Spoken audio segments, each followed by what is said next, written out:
le Covid. On annonce quelques ouvertures, début mai, réouverture le 15 mai, mais en attendant, alors on parle de deux choses. On parle de l'application Tous Anti-Covid, on passe du passeport, du fameux passeport sanitaire ou vaccinal, c'est selon. Et qu'est-ce que ça donne ?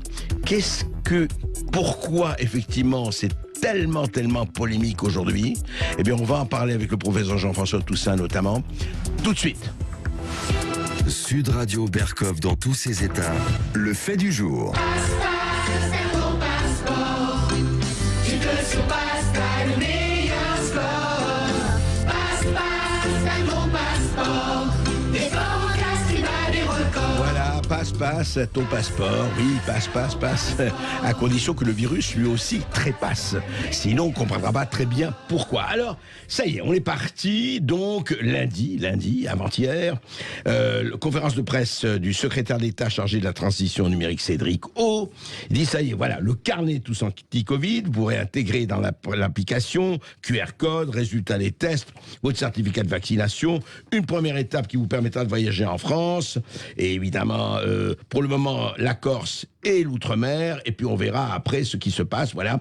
Donc le pass sanitaire se met en place, et d'ailleurs, ça a été annoncé sur CBS, dans la chaîne américaine, par le président de la République, Emmanuel Macron. Écoutez. We are building a European certificate to facilitate the travels after these restrictions between the different European countries. Donc à l'échelle européenne, effectivement, et passport, we are building et passport. Très bien. Construction, déconstruction, à savoir. Mais ils sont pas tous d'accord, hein. Ils sont pas tous d'accord. Et ce ne sont pas les moindres qui ne sont pas d'accord. Par exemple, quand même on ne s'attendait pas, le comité d'urgence de l'Organisation mondiale de la santé, la fameuse OMS, s'est prononcé contre la mise en place d'un passeport vaccinal obligatoire pour les voyageurs. Il pourrait aggraver les inégalités sur la liberté de circulation selon l'organisation. Et puis le Conseil de l'Europe, qui regroupe tous les États européens à l'exception de Bélarus, du Kosovo et du Vatican, qui est le parrain de la Cour européenne des droits de l'homme, eh bien a rappelé aussi, début 21, que personne ne peut être vacciné contre sa volonté ou sous la pression, et qui ajoute que les personnes non vaccinées ne doivent pas subir de discrimination. Enfin, aux USA, le porte-parole de la Maison-Blanche, alors qu'ils ont invité absolument tout le monde à se vacciner, hein, l'Amérique maintenant c'est pour tout âge, à n'importe quel âge, vous pouvez y aller tout de suite, a affirmé mardi que le gouvernement américain était formellement opposé à l'idée d'un passeport vaccinal, car les données personnelles et les droits des Américains doivent être protégés. Alors il est là le problème, c'est que d'un côté, on dit effectivement liberté de se vacciner ou pas de se vacciner, d'accord, mais d'un autre côté, passeport sanitaire où il faut mentionner effectivement de vaccination ou pas, qui vous permettra de voyager. Il y a quand même une contradiction là-dedans qui n'est pas simple. Et voilà pourquoi on a demandé justement au professeur Jean-François Toussaint, qui est professeur de physiologie, qui est de l'Université de Paris, qui est directeur de l'Institut de recherche médicale et d'épidémiologie du sport, qui a donné récemment une conférence à l'IHU de Marseille, et aussi qui a dans un blog de Mediapart à parler de tout cela. Bonjour Jean-François Toussaint. Bonjour André. Alors, Jean-François Toussaint, on voudrait comprendre un peu. D'un côté, après tout, l'idée de ne pas faire une croisade pour ou contre la vaccination. Le problème, c'est qu'on dit d'un côté, écoutez, et tous, l'Amérique, l'OMS, le Conseil européen dit, écoutez, préservons pas de discrimination, préservons la liberté de chacun d'aller et de venir. Et d'un autre côté, attention, l'application arrive, l'application va se faire, le passeport aussi, qui va mentionner, etc. Mais quid du fait qu'il y a un certain nombre de gens, de pays, peut-être d'institutions, de restaurants, de musées, etc., qui vont demander le passeport. Quid de cette opposition, encore une fois, qu'on retrouve entre liberté et santé? Bien, je crois que vous l'avez dit, que ce soit l'OMS par son comité d'urgence, que ce soit l'Union européenne, que ce soit les associations, en Grande-Bretagne notamment, après une initiative identique du Premier ministre Boris Johnson, on voit qu'un très grand nombre là d'institutions très officielles et au front de la lutte contre le Covid dénoncent cette mise en place et l'obligation vaccinale qui serait faite autour de ce passeport en raison essentiellement d'un problème d'éthique, d'un problème de disponibilité de vaccins, d'un problème de consentement avec des raisons qui peuvent être tout à fait valables pour ne pas être en phase avec la vaccination. Et puis ensuite, c'est un des éléments qui sont justement ceux dans lesquels le risque sanitaire doit être repris, c'est-à-dire qu'on n'avait pas fait pour le sida qui avait une mortalité de 100% dans les 10 premières années. Oui. On avait refusé cette possibilité-là. Là, on le voit que ça pas. Alors qu'on ne sait pas quel va être l'impact de cette possibilité d'un passeport vaccinal obligatoire sur le taux de transmission.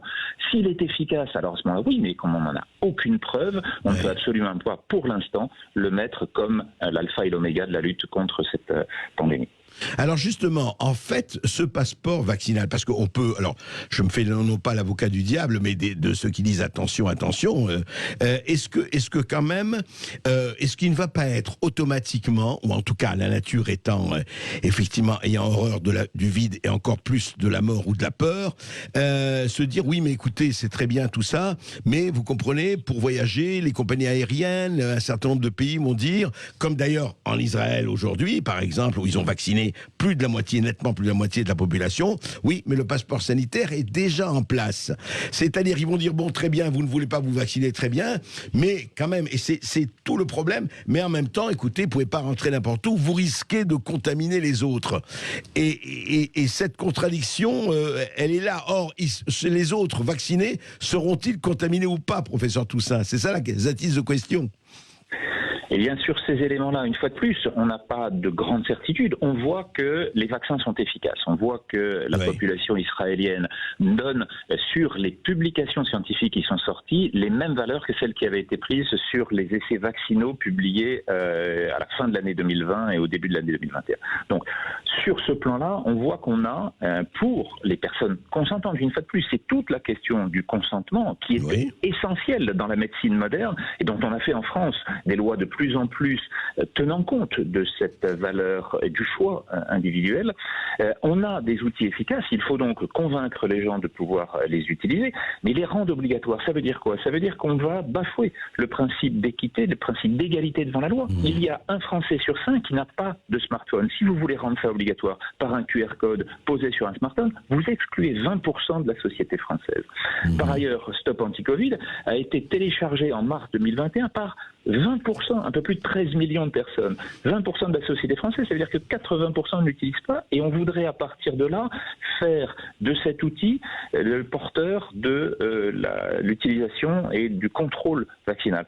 On voit bien que tous ces éléments-là, et en plus on a des quantités de données qui sont autour de quelle durée pour un test négatif ou positif, quel serait le type de vaccin accepté ou pas. On voit bien ici pour le cas de la Hongrie au sein de l'Europe que les vaccins russes et chinois qui ont été utilisés également vont poser un certain nombre de questions. Est-ce que le fait d'avoir été au contact, d'avoir fait la maladie et donc de s'en être sorti, comment on prouve la réalité qui donne la même couverture vaccinale, c'est-à-dire qu'elle diminue le risque de réinfection de façon identique au vaccin.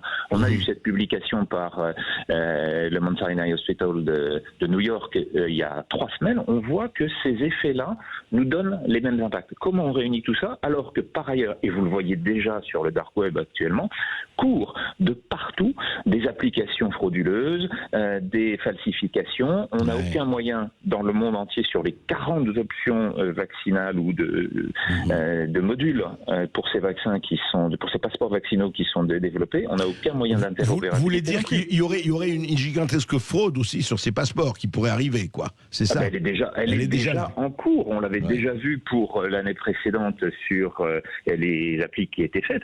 On n'a pas de sécurisation sur ces domaines. C'est la start-up ubu.com.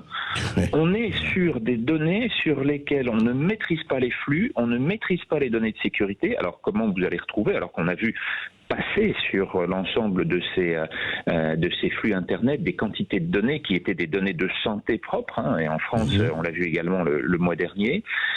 Comment on va avoir, alors que tous ces principes de numérisation de nos vies vont à l'encontre de la sociabilité sur lesquelles s'est développée notre espèce. On est sur des raffinements techniques qui nient la réalité, qui nous fait courir de méfiance en délation, de suspicion en dénonciation automatique, alors que les normes ne sont pas appliquées, alors que le risque lui-même n'est pas posé comme le principal élément moteur de ce contrôle épidémique. Oui, c'est tout le problème, effectivement, de liberté, santé, santé, liberté.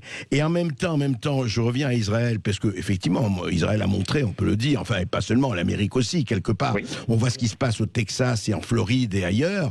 Ils montraient quand même que le vaccin, ça marchait aussi. Enfin, faut le dire aussi. Hein, on est bien d'accord.